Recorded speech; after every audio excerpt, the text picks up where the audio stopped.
I know where you're going. You gotta get up quick. If you knew where I was going, why you go for the fake? Mike, after you face the ball, where else you gonna You go? left your feet. Yeah, but where else you gonna go? In the game, I go for you. I spun all the way I around. go for these ribs right here. Oh, that's so great. A new book explores how trash talk has become a part of many sports and how some of the world's top competitors use it to get an edge. Rafi Kohan is the author of Trash Talk, the only book about destroying your rivals that isn't total garbage, and he joins us now. Thanks for being with us. Good morning. Thanks for having me. So, you think of trash talk as just, very base. It's like you have, you're just trying to get in the head of your competitor. Is there really a science to this? Absolutely. I mean, there's one of the reasons I wanted to write this book is because trash talk has so often been dismissed as unserious and frivolous, something of clickbait headlines and, short clips like that and, YouTube highlights. But the reality is there's so much happening beneath the surface, scientifically, psychologically, linguistically. And I really felt that it was deserving of exploration because it's something that's all around us all the time. If I ask you for an artistic example of trash talk, something like Second Level, has something come straight to your head? Yeah, getting poetic with it, right? Being able to have a little bit of artistry with it. I always loved, I love talking to Steve Smith Sr., the former NFL wide receiver, because he always got to that next level. Instead of saying, who I am to somebody, he would say, Google me, right? Or, or if somebody got the wrong assignment, on a defensive coverage, they would say, you're a garbage man going down the wrong alley, right? Or Kevin Garnett saying, I had you drunk at the bar right there when he took a guy on defense. So yeah, absolutely. The more you can make someone think and get artistic with it, the more effective it may well be. As you go down the list of the greatest trash talkers of all time, I mean, I think Muhammad Ali would be probably the unanimous pick for almost anybody, wouldn't he? For me, absolutely. He would be top of my list. And, first and foremost, because he brought trash talk to a national and global stage that it never really had before.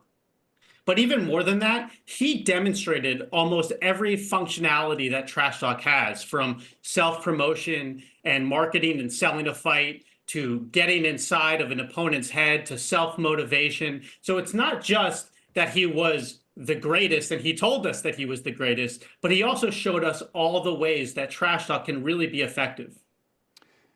And are there certain, is there certain etiquette that changes among the different sports?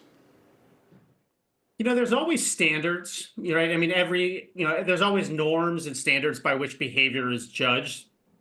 And, when you're playing in a sport, obviously those standards change from regular life, right? If I saw you on the street and I tackled you, I'd probably get arrested. But if I did that, during a football game, nobody would think twice. So I think that those norms are always negotiated in real time based on some of the other behaviors that are allowed within sport, right? How aggressive can you be? How violent can you be?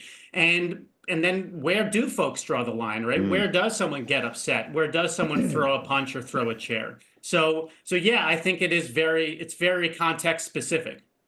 One guy that is an unexpected inclusion in your book is Zack Randolph, who, engaged in a kind of talk that I don't think a lot of people would consider traditional trash talking.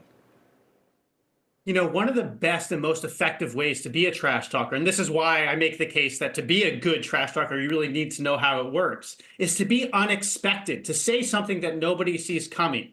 And that can take any number of forms. And Zack Randolph was terrific because what he did was he was polite and he was charming and he asked about your off-season plans, or might you have a good recommendation for a local restaurant? And then next thing you know, while you were engaging him in this small talk conversation, he drove right by you and scored a bucket. So yeah, the more you can steal someone's attention, and that can take any number of forms, the more effective you're going to be. Yeah, you wouldn't think Bird and Jordan would need that much of an edge. Did they do it to motivate themselves? Yeah, absolutely. And, you think about The Last Dance and how often we saw in, over the course of that documentary series, the ways in which that Jordan was really looking for those little slights, a way to motivate himself, a way to make sure he was performing at his best. And that could take almost any form, any kind of indignation of any kind. George Carl told me a story about one time he said in the press, oh, Jordan's really more of a jump shooter now as he was getting a little bit older, which was a statement of fact. But Jordan reacted like it was incredibly disrespectful and used that to motivate his performance in the next game against the Sonics when he dropped 45 on him. And then he walked by George Karl at the end of the game and said, so I'm a jump shooter, huh? And, these things are, especially for those top guys, who maybe can get a little bit lackadaisical, could take it for granted. It's a way to make sure that they engage with the game, a way to make sure that they are at their best, and even a way to make sure that you're at your best in order to push me to my best too. Well, for more, you can check out Rafi Kohan at .com, and you can follow him on social media. The name of the book is Trash Talk. Thanks for being with us.